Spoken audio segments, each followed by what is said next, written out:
Existe um silêncio mais ensurdecedor que qualquer grito, um silêncio que se estende por décadas, cobrindo verdades que o tempo e o poder tentaram sepultar nas profundezas da história.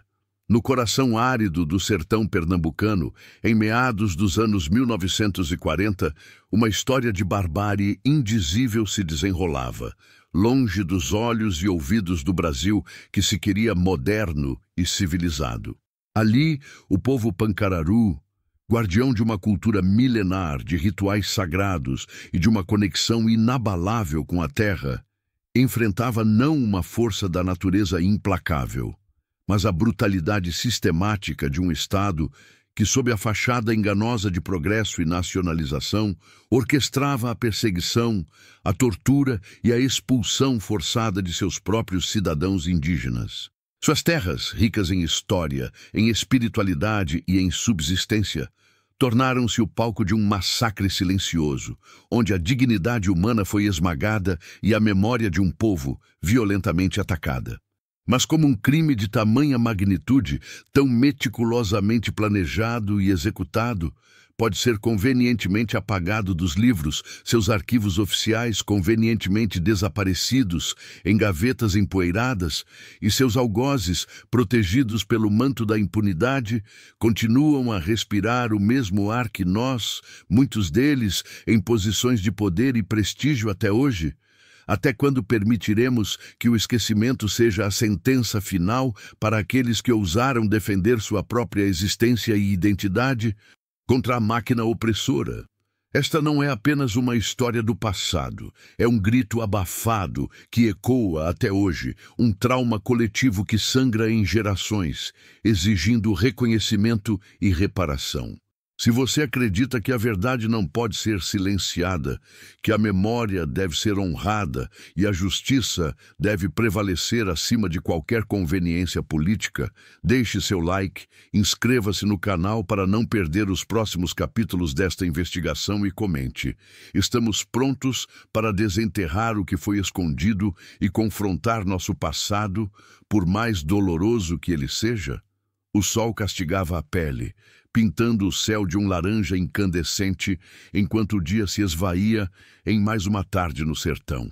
Na aldeia Pancararu, as vozes alegres das crianças brincando de peteca de palha se misturavam ao canto suave das mulheres tecendo e ao murmúrio dos anciãos, que compartilhavam histórias e sabedoria sob a sombra escassa das árvores.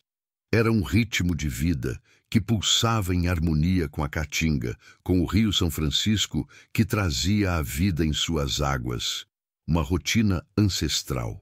Era um dia como tantos outros, de trabalho na roça, de partilha de saberes, de reverência aos ancestrais, até que o horizonte se tingiu não apenas de pôr do sol, mas de fumaça densa e um pavor inominável.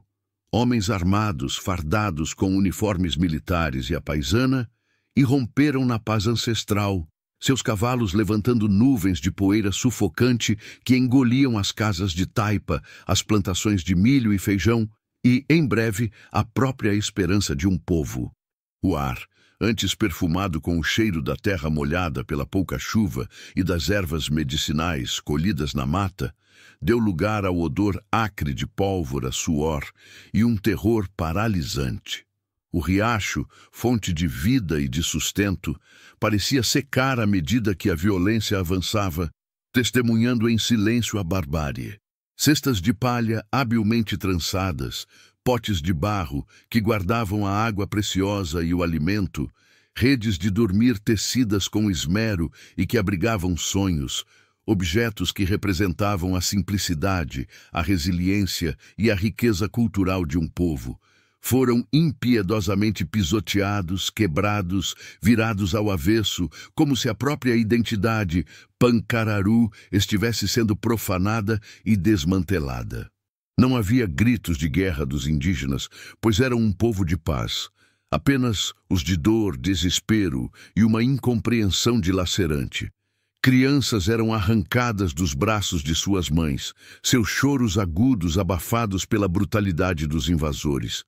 Idosos, De suas esteiras de palha, arrastados sem piedade, seus corpos frágeis submetidos à força, o impossível se materializava sob os olhos atônitos de quem via sua existência ser desfeita em meros minutos, sua liberdade roubada, sua água vital negada, sua dignidade pisoteada e sua voz silenciada. Testemunhas, se é que podemos chamar assim os próprios alvos que sobreviveram, contavam anos depois, em sussurros carregados de trauma, sobre os corpos marcados pela tortura, sobre as prisões improvisadas, onde homens, mulheres e crianças eram mantidos sem comida ou água, sob o sol escaldante do sertão, um inferno em vida. Como pode uma comunidade inteira, pacífica em sua essência e defensora de sua terra, ser varrida do mapa sem deixar rastros, sem que o mundo exterior sequer sussurrasse sobre o ocorrido, sem que a imprensa da época ou os registros oficiais mencionassem a atrocidade? Como a vida pode ser brutalmente interrompida e a memória de um genocídio convenientemente apagada, deixando para trás apenas o vazio, a injustiça e as cicatrizes invisíveis de um povo que se recusava em seu íntimo a desaparecer?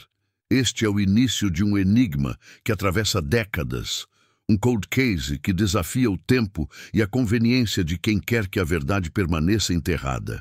E a pergunta que nos assombra é: quem se beneficiou com todo esse sofrimento? No rescaldo do terror, enquanto a fumaça se dissipava e o silêncio pesado descia sobre as ruínas da aldeia Pancararu, restava não apenas a devastação física, mas uma dor que rasgava a alma dos poucos que conseguiram escapar ou que, por alguma razão, não foram levados. Entre eles estava Dona Maria, uma mulher de semblante marcado pelo sol do sertão e pela sabedoria ancestral, mas agora com os olhos vazios de quem havia perdido tudo, menos a esperança teimosa de encontrar sua filha, Ana, e seus netos. Ana era a força de sua vida, o elo com o futuro, e agora, simplesmente, não estava. Onde estavam? Viva? Morta? Dona Maria se recusava a aceitar a ausência, o vazio que a terra batida deixara. Sua determinação se forjou na fornalha do desespero, transformando-a de uma mãe em luto em uma incansável guerreira. Dias se arrastaram em semanas, semanas em meses. Dona Maria, juntamente com outros familiares que partilhavam da mesma agonia, peregrinou por delegacias de cidades vizinhas, por postos militares e por qualquer porta que prometesse uma resposta. Mas cada porta se fechava com a mesma frieza burocrática. Os olhares eram de descaso, as palavras evasivas. Não há registros de conflito. Os indígenas foram realocados para seu próprio bem. Não temos informações sobre os desaparecidos. A polícia, que deveria ser a guardiã da lei e da ordem, mostrava-se cúmplice do silêncio, ou talvez, simplesmente, não ousava questionar as ordens superiores que emanavam dos poderosos. Os arquivos, se é que algum dia existiram, estavam misteriosamente vazios, convenientemente perdidos ou selados sob o manto da segurança nacional. A cada negativa, a cada porta batida na cara, a frustração de Dona Maria se transformava em uma raiva silenciosa, uma energia que a impulsionava a continuar. Ela não buscava vingança, mas a verdade. Queria saber o paradeiro de sua família, queria dar um nome à injustiça, queria que o mundo soubesse o que aconteceu com seu povo. Sua voz, antes um murmúrio de dor, começou a se erguer, frágil, mas resiliente, contra o coro ensurdecedor da negação oficial. Ela falava com quem quisesse ouvir, com os poucos jornalistas corajosos o suficiente para se aventurar no sertão, com padres, com qualquer um que ainda tivesse um pingo de humanidade. Até onde você iria para encontrar sua família? Para desenterrar a verdade que o Estado e as elites poderosas tentaram sufocar por décadas? Até onde se estende a força de um amor materno diante da mais brutal das opressões? Se a história de Dona Maria e a busca incansável por sua família ressoa em você, se você sente a urgência de que essas vozes sejam ouvidas, compartilhe este vídeo. Ajude-nos a amplificar este grito por justiça para que a memória dos Pancararu jamais seja apagada. Enquanto a família Pancararu lutava contra o esquecimento, a comunidade ao redor da aldeia, embora abalada, parecia dividida por um véu de medo e conveniência. A pequena cidade mais próxima, antes um ponto de troca e convívio, transformou-se em um foco de sussurros e silêncios pesados. Rumores circulavam como o vento seco da caatinga. Os indígenas haviam sido disciplinados por se recusarem a modernizar. Haviam sido levados para fazendas de trabalho distantes, ou, na versão mais sombria, haviam sido eliminados para abrir caminho para grandes plantações e projetos de irrigação. Ninguém falava abertamente, mas os olhares desconfiados, os murmúrios abafados nas esquinas, as portas que se fechavam mais rápido quando Dona Maria passava, contavam uma história de cumplicidade e terror. A comunidade estava ciente, mas o medo das poderosas elites fundiárias, dos coronéis que dominavam a política local e regional, era um grilhão mais forte que qualquer empatia. A cena do crime, se é que podemos chamá-la assim, não era um local isolado com evidências claras de um único evento. Era a própria aldeia, agora um fantasma de si mesma. O que os olhos oficiais viram, ou fingiram ver, foi apenas terra desolada, algumas cabanas em ruínas, objetos quebrados, um cenário que poderia ser interpretado como abandono, não como massacre. Mas para os olhos de Dona Maria, cada pedaço de cerâmica quebrado, cada cacho de cabelo de boneca de palha, cada rastro de fumaça impregnado nas paredes de taipa era um grito silencioso. O mais perturbador eram as evidências ausentes. Não havia corpos a serem contados, não havia sepulturas marcadas, não havia vestígios de sangue que pudessem ser convenientemente limpos. A ausência de provas físicas era, por si só, a maior evidência de um crime planejado para não deixar rastros. Como uma comunidade inteira, com suas casas, seus objetos, suas vidas, pode simplesmente desaparecer sem deixar uma única prova forense irrefutável, sem uma gota de sangue que pudesse clamar por justiça, sem um único documento que registrasse sua violenta remoção? O mistério não era apenas o que aconteceu, mas como foi possível apagar a existência de um povo de forma tão meticulosa, tão completa, que até o ar da caatinga parecia ter esquecido seus nomes. E quem, afinal, detinha o poder para orquestrar um silêncio tão profundo? A busca incansável de Dona Maria e de outros familiares por seus entes queridos os levou por um labirinto de burocracia e indiferença, um caminho pavimentado com pistas falsas e becos sem saída. Cada denúncia, cada apelo desesperado era recebido com um mar de papeladas que diziam nada ou, pior, com o silêncio complacente de quem tinha algo a esconder. Os poucos relatos de conflitos com índios ou realocação de comunidades que apareciam em documentos esparsos eram tão vagos quanto enganosos, distorcendo a realidade de uma perseguição brutal em eufemismos administrativos. As autoridades locais, pressionadas pelas elites fundiárias que já haviam se apossado das terras Pancararu, ofereciam desculpas esfarrapadas, alegando que os indígenas haviam migrado por conta própria, dispersando-se pelo sertão em busca de novas oportunidades, uma narrativa conveniente que apagava o rastro do crime e a responsabilidade de quem o orquestrou. Qualquer tentativa de investigação mais aprofundada esbarrava em arquivos misteriosamente incompletos ou simplesmente inexistentes. Registros de prisões, desaparecidos, relatórios de deslocamento, nunca feitos, testemunhos de supostos colonos que teriam comprado as terras indígenas, convenientemente ajustados para legitimar a posse. Era como se a própria memória institucional do Estado tivesse sido submetida a uma operação de limpeza, apagando sistematicamente qualquer vestígio de seu envolvimento na barbárie. Dona Maria e os poucos sobreviventes se viam presos em um ciclo de frustração, suas vozes abafadas pelo poderio econômico e político dos verdadeiros culpados. Eles apontavam para nomes, para fazendas que haviam surgido sobre as antigas terras Pancararu, para políticos que haviam ascendido ao poder logo após os eventos, mas suas acusações eram tratadas como delírios de um povo ignorante e subversivo.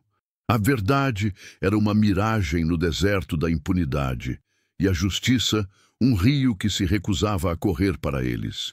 Em meio a essa névoa de negação e desinformação, surgiam por vezes testemunhas com histórias contraditórias ou que apontavam para direções erradas, muitas delas plantadas ou coagidas para desviar a atenção. Um ex-funcionário da fazenda vizinha que alegava ter visto os Pancararu partindo pacificamente. Um jagunço que confessava ter agido sozinho em pequenos confrontos, mas que convenientemente esquecia os detalhes mais cruéis. Todas essas pistas se desfaziam ao menor escrutínio, mas serviam ao propósito de confundir, de semear a dúvida e de justificar o arquivamento do caso. A investigação, que nunca foi realmente uma investigação, minguava, sufocada pela falta de provas oficiais e pela pressão para que o incidente indígena fosse esquecido. O que era um crime contra a humanidade, uma violação flagrante dos direitos mais básicos, foi reduzido a uma nota de rodapé esquecida, um cold case, antes mesmo que o termo fosse popularizado, selado pelo tempo e pela conveniência política. Como se pode lutar contra um inimigo que não deixa rastros, que apaga sua própria existência e que conta com a cumplicidade de um sistema inteiro? É possível que a verdade, por mais que tentem escondê-la, sempre encontre uma fresta para emergir, mesmo décadas depois, quando tudo parece perdido. Décadas se passaram e o silêncio sobre o massacre dos Pancararu se tornou quase absoluto, uma mancha invisível na história oficial do Brasil. As cicatrizes, porém, nunca cicatrizaram de verdade para os poucos sobreviventes e seus descendentes.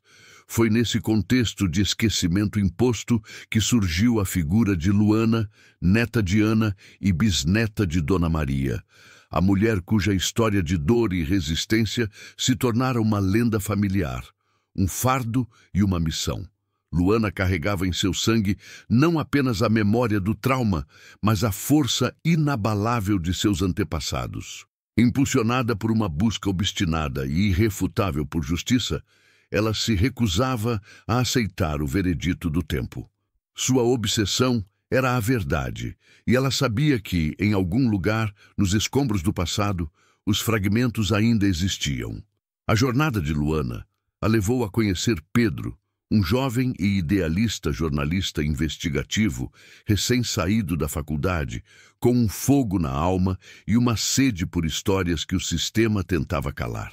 Pedro, apesar das ameaças veladas que logo começaram a surgir, telefonemas anônimos, e-mails com avisos sutis, a perda de arquivos em bibliotecas públicas e da resistência institucional em todos os níveis, decidiu desenterrar as verdades há muito enterradas. Juntos, eles formaram uma aliança improvável, mas poderosa. Pedro, com suas habilidades de pesquisa e acesso a ferramentas modernas, e Luana, com sua conexão ancestral, sua intuição e os sussurros de sua família, começaram a mapear o quebra-cabeça. O avanço científico e a democratização da informação, inimagináveis nos anos 40, tornaram-se seus maiores aliados. Novas tecnologias de mapeamento geoespacial permitiram a Pedro sobrepor mapas antigos das terras Pancararu com registros fundiários atuais, revelando discrepâncias gritantes e a sobreposição de grandes propriedades rurais sobre o que antes eram terras indígenas. A análise de documentos históricos digitalizados, antes inacessíveis, começou a revelar padrões de movimentação de tropas e de conflitos que, em retrospecto, pareciam coordenados. O mais surpreendente foi a redescoberta de diários pessoais e correspondências de missionários e viajantes da época, que, embora fragmentados e escritos em códigos ou com grande cautela, faziam alusão a desapropriações forçadas e violência contra os nativos em Pernambuco.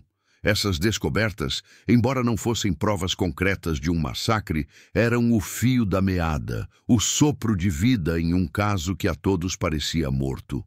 A esperança reacendeu, não como uma chama vibrante, mas como uma brasa teimosa, pronta para incendiar a verdade.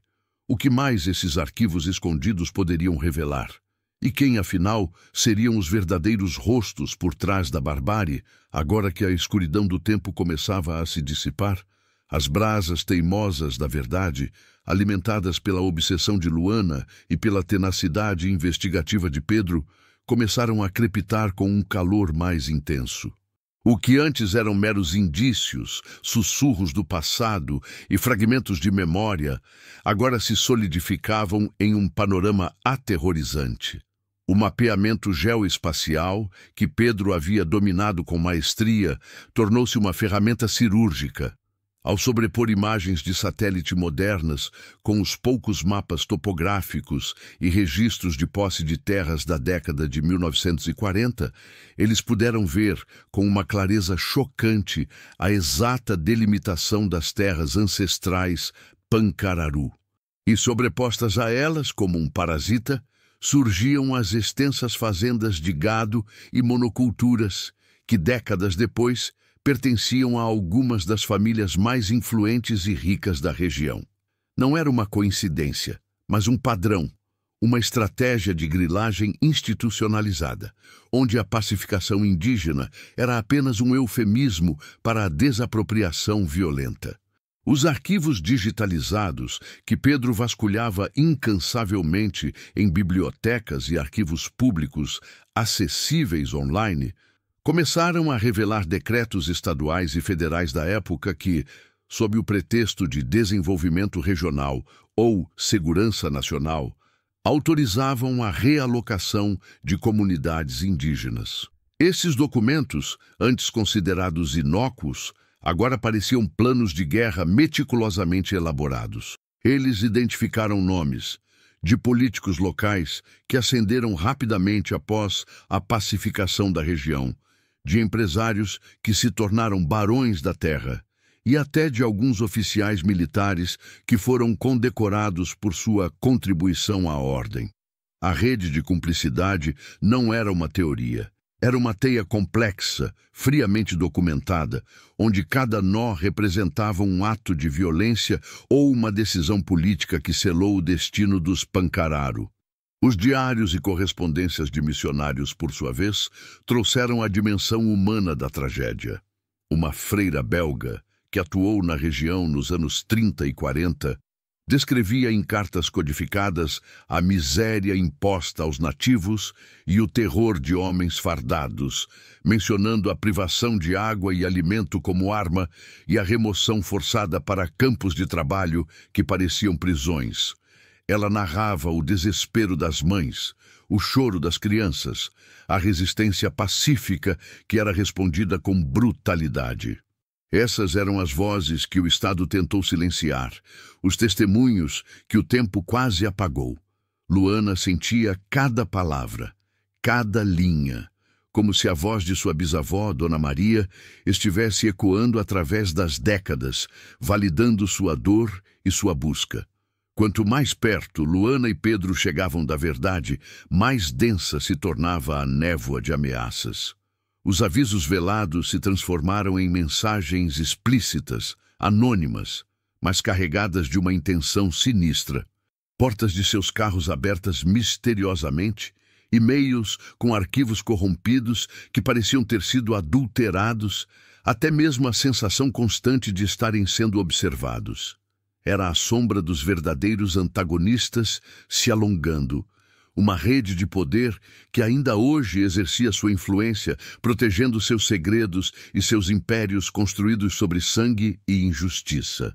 Eles estavam cutucando um vespeiro e os zangões estavam começando a voar. A verdade, por mais que tentassem escondê-la, sempre encontra uma fresta para emergir, e agora ela estava prestes a explodir. Mas quem seria o primeiro a sentir o peso dessa explosão? E quais seriam as consequências de expor os nomes que o Brasil preferiu esquecer?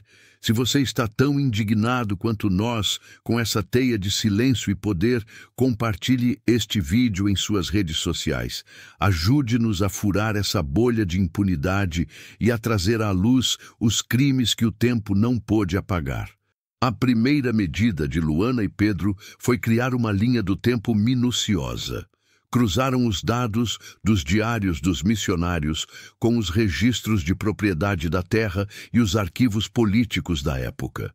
Foi assim que descobriram que, nos meses e anos seguintes ao desaparecimento dos Pancararu, extensas áreas de suas terras ancestrais foram subitamente adquiridas por preços irrisórios ou por meio de decretos questionáveis, por uma série de figuras proeminentes. Nomes como Coronel Souza, um latifundiário com forte influência política, e Dr. Mendes, um advogado que logo ascenderia ao posto de deputado estadual, começavam a aparecer repetidamente como fantasmas em documentos empoeirados. Suas famílias, cujos descendentes ainda hoje detinham vastos impérios agrícolas na região, eram os beneficiários diretos e inegáveis da tragédia Pancararu. Pedro, com sua expertise em dados abertos e análise forense digital, conseguiu acessar antigos registros comerciais e financeiros, ligando essas famílias não apenas à posse da terra, mas a empresas que prosperaram exponencialmente logo após a pacificação da área. Não eram apenas terras para cultivo. Eram jazidas minerais e rotas de escoamento que se tornaram subitamente acessíveis, revelando uma motivação econômica fria e calculista por trás da barbárie. A civilização dos Pancararu, na verdade, significava a abertura de caminho para o lucro de poucos, para a expansão de um poder que não conhecia limites morais. Luana, por sua vez, usou a memória oral de sua família, os sussurros de seus ancestrais passados de geração em geração, para identificar os locais exatos onde os Pancararu resistiram, onde foram torturados e onde, segundo a tradição, muitos foram enterrados em valas comuns, sem nomes, sem cruzes, sem o direito ao luto. Esses locais coincidiam, de forma perturbadora e quase cínica, com áreas que foram rapidamente transformadas em pastagens ou campos de cultivo intensivo, como se a própria terra tivesse sido apressadamente limpa para apagar as evidências de um crime. A cada nova descoberta, a pressão e as ameaças aumentavam de forma palpável. O carro de Pedro foi vandalizado, seus freios misteriosamente comprometidos em uma rodovia deserta. Luana recebeu cartas anônimas com ameaças veladas à sua família, lembrando-a do destino daqueles que mexem com o passado. Mensagens que evocavam a dor e o medo que seus antepassados sentiram. A rede de poder que eles estavam desvendando não era um fantasma do passado. Era uma entidade viva, com tentáculos que se estendiam por todas as esferas da sociedade, desde os gabinetes políticos mais altos até os escritórios de advocacia mais influentes. Eles estavam enfrentando não apenas a história, mas o presente. Um sistema que se autoprotegia com uma ferocidade implacável. A pequena equipe de Pedro, uma rede de jornalistas independentes e historiadores engajados, começou a ser alvo de campanhas de difamação nas redes sociais e em veículos de comunicação controlados, rotulados como revisionistas, agitadores e inimigos do progresso. Quem financiava esses ataques orquestrados? Pedro se perguntava, sabendo que tais campanhas exigiam recursos e coordenação significativos. A resposta veio de forma indireta, mas contundente. um ex-funcionário de uma agência de publicidade ligada a uma das famílias citadas, movido por remorso e um senso tardio de justiça, vazou documentos internos que mostravam estratégias de comunicação para descreditar narrativas históricas incômodas e proteger a imagem de clientes tradicionais e seus legados. A ligação entre o poder econômico e a máquina de desinformação era inegável e nefasta. Avançando ainda mais, Luana e Pedro descobriram que um dos oficiais militares condecorados pela pacificação da região, um general Silva, havia sido o principal articulador da operação. Ele não apenas comandou as tropas que invadiram a aldeia, mas também supervisionou a realocação forçada e a limpeza da área. Seu nome aparecia em relatórios militares desclassificados que Pedro conseguiu desenterrar de um arquivo obscuro no Rio de Janeiro. Relatórios que, surpreendentemente, haviam sido esquecidos no processo de digitalização. Nesses documentos, a linguagem era fria e técnica, mas a intenção brutal e desumana. Neutralização de focos de resistência indígena para garantir o progresso nacional. A verdade nua e crua era que o Estado, sob a batuta de figuras como o general Silva e seus aliados políticos e fundiários, não apenas permitiu, mas orquestrou a barbárie. A mais chocante das descobertas, contudo, veio de um antigo registro de óbitos de um pequeno cartório do interior, que havia sido digitalizado por um projeto universitário independente e ainda não havia sido devidamente indexado. Nele, em uma página amarelada e frágil, havia dezenas de registros de morte por causa indeterminada, ou doença súbita em um curto período, todos de indivíduos com sobrenomes Pancararu, datados dos meses seguintes ao massacre. As idades variavam de crianças a idosos, muitos sem a identificação completa, apenas um nome de batismo. Era a ponta do iceberg de um genocídio que o Estado tentou disfarçar como mortalidade natural, um extermínio sistemático travestido de burocracia. Mas como esses corpos, se é que eram corpos, foram parar ali, registrados de forma tão ambígua? E por que o registro, por mais incompleto que fosse, havia sobrevivido por tanto tempo, um fantasma silencioso de uma verdade que se recusava a morrer? A cada passo, o cerco se fechava sobre Luana e Pedro, mas também, e de forma irreversível, sobre os verdadeiros culpados. A teia de silêncio e impunidade, que parecia inquebrável, começava a ceder, fio a fio, sob o peso da verdade. Eles sabiam que estavam perto, perigosamente perto, de expor não apenas um crime do passado, mas a continuidade de um poder que ainda se beneficiava dele. A questão não era mais o que aconteceu, mas quem vai pagar por isso. E o que acontece quando a verdade, por mais que tentem escondê-la, finalmente explode na face dos que a acobertaram por tanto tempo, revelando os nomes e os rostos por trás da barbárie que o Brasil tentou apagar da história? O relógio estava correndo e a cada segundo a tensão aumentava, prometendo uma revelação que abalaria as estruturas do poder e da memória nacional. A descoberta dos registros de óbitos ambíguos, com dezenas de nomes Pancararu e causas de morte vagas, transformou a investigação de Luana e Pedro. Aquilo não era apenas um crime de desaparecimento. Era um genocídio meticulosamente disfarçado.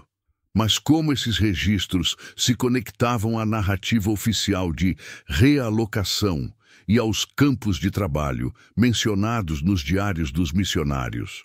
Com a ajuda de historiadores e antropólogos forenses, Pedro e Luana mergulharam na análise desses documentos. Eles perceberam que os óbitos estavam concentrados em um período muito específico, logo após a invasão da aldeia, e que os nomes, embora incompletos, correspondiam a sobrenomes Pancararu já identificados pela memória oral da família de Luana.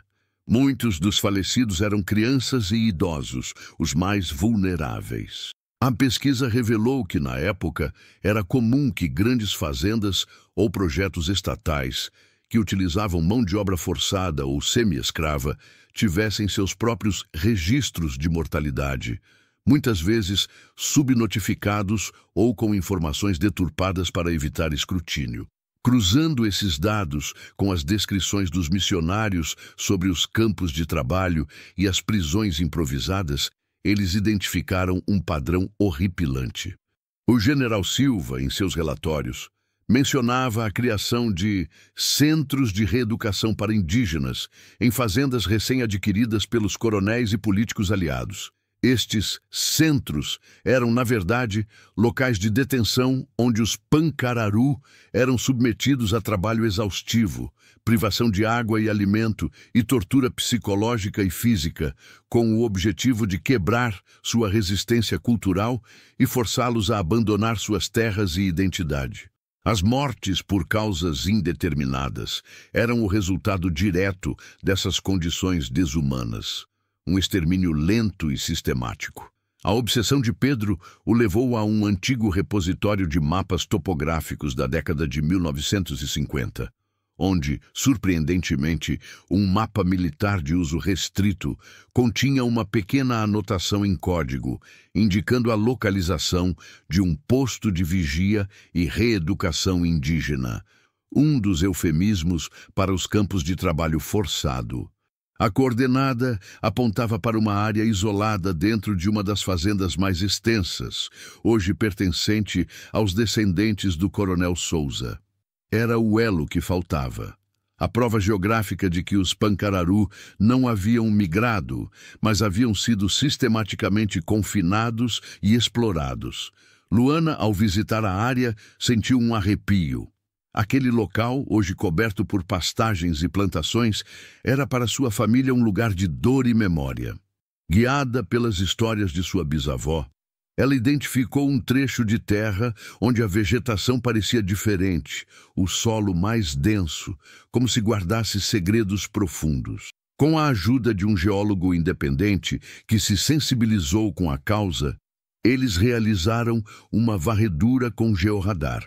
Os resultados foram chocantes. Anomalias no subsolo indicavam a presença de valas comuns, corroborando as lendas familiares e os registros de óbitos ambíguos. Não eram apenas mortes, eram enterros clandestinos, uma tentativa desesperada de apagar a existência de centenas de pessoas. A terra, que o Estado e os coronéis tentaram roubar, agora revelava os crimes que ela mesma havia engolido. A cada evidência desenterrada, a rede de poder reagia com fúria crescente. Pedro foi demitido de seu trabalho de freelancer por pressão externa. E Luana teve sua vida revirada por denúncias anônimas e ameaças diretas à sua família. Uma noite, enquanto Pedro trabalhava em seu pequeno escritório improvisado, um tijolo com um bilhete de aviso foi atirado pela janela. O passado deve permanecer enterrado. Pense na sua família. A mensagem era clara. Eles estavam se aproximando demais. A verdade, que parecia um fantasma distante, agora tinha rosto e nome e estava prestes a se materializar em uma acusação formal. Mas quem se atreveria a proferir essa acusação? E o que aconteceria quando os nomes por trás da barbárie, protegidos por décadas de silêncio e poder, fossem finalmente arrastados para a luz, forçando o Brasil a confrontar seu próprio passado sombrio? A linha entre a vida e a morte, entre a justiça e a impunidade, estava mais tênue do que nunca. A linha tênue entre a vida e a morte, entre a justiça e a impunidade, não podia mais ser ignorada. Luana e Pedro, com a vida sob ameaça constante, sabiam que tinham em mãos não apenas uma história, mas um arsenal de provas irrefutáveis. A revelação dos registros de óbitos forjados, as anotações militares sobre os centros de reeducação e, acima de tudo, as anomalias detectadas pelo georradar, as valas comuns, eram um grito silencioso que exigia ser ouvido. Juntos, eles organizaram uma coletiva de imprensa clandestina, convidando um seleto grupo de jornalistas independentes e representantes de organizações de direitos humanos. O local, um pequeno auditório universitário, longe dos olhos e ouvidos da rede de poder. Quando Pedro projetou os mapas sobrepostos, as imagens de satélite e os documentos digitalizados, a sala mergulhou em um silêncio pesado.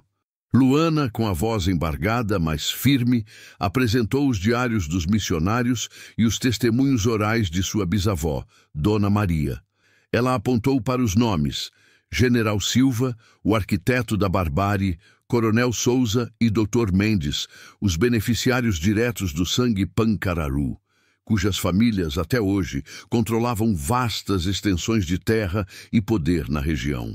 O inimigo oculto, o sistema que tentou apagar a existência de um povo, não era um fantasma distante, mas uma teia de famílias e instituições que se perpetuaram no poder, construindo seus impérios sobre a desgraça alheia. A matéria explodiu. Não foi apenas um escândalo, mas um terremoto que abalou as estruturas do poder e da memória nacional. As famílias Souza e Mendes, antes intocáveis, viram seus nomes estampados em manchetes, manchados pelo passado que tentaram enterrar. A pressão popular e internacional cresceu exponencialmente. Embora a confissão formal ainda estivesse por vir, a verdade, crua e incontestável, já havia sido arrastada para a luz. O Estado, compelido pela força da narrativa e das evidências, foi forçado a reabrir o caso Pancararu, iniciando uma investigação oficial que, por décadas, foi convenientemente ignorada. Ainda há um longo caminho a percorrer. A luta por reparação e justiça plena para o povo Pancararu continua, e os culpados, ou seus herdeiros, ainda resistem com unhas e dentes. Mas o silêncio foi quebrado, o véu da impunidade rasgado. A história do massacre dos Pancararu, antes um sussurro esquecido, agora ecoa como um clamor por reconhecimento e verdade. Essa não é apenas a história de um crime, é a história da resiliência de um povo e da coragem de quem se recusa a deixar que a memória seja apagada. E outras verdades incômodas ainda jazem sob a poeira da história, esperando por alguém que ouse desenterrá-las. Se esta história te tocou e te fez refletir sobre a importância de lutar por justiça e memória, comente abaixo. A verdade sempre emerge. Sua voz é fundamental para que o passado não seja esquecido e a impunidade não seja a última palavra.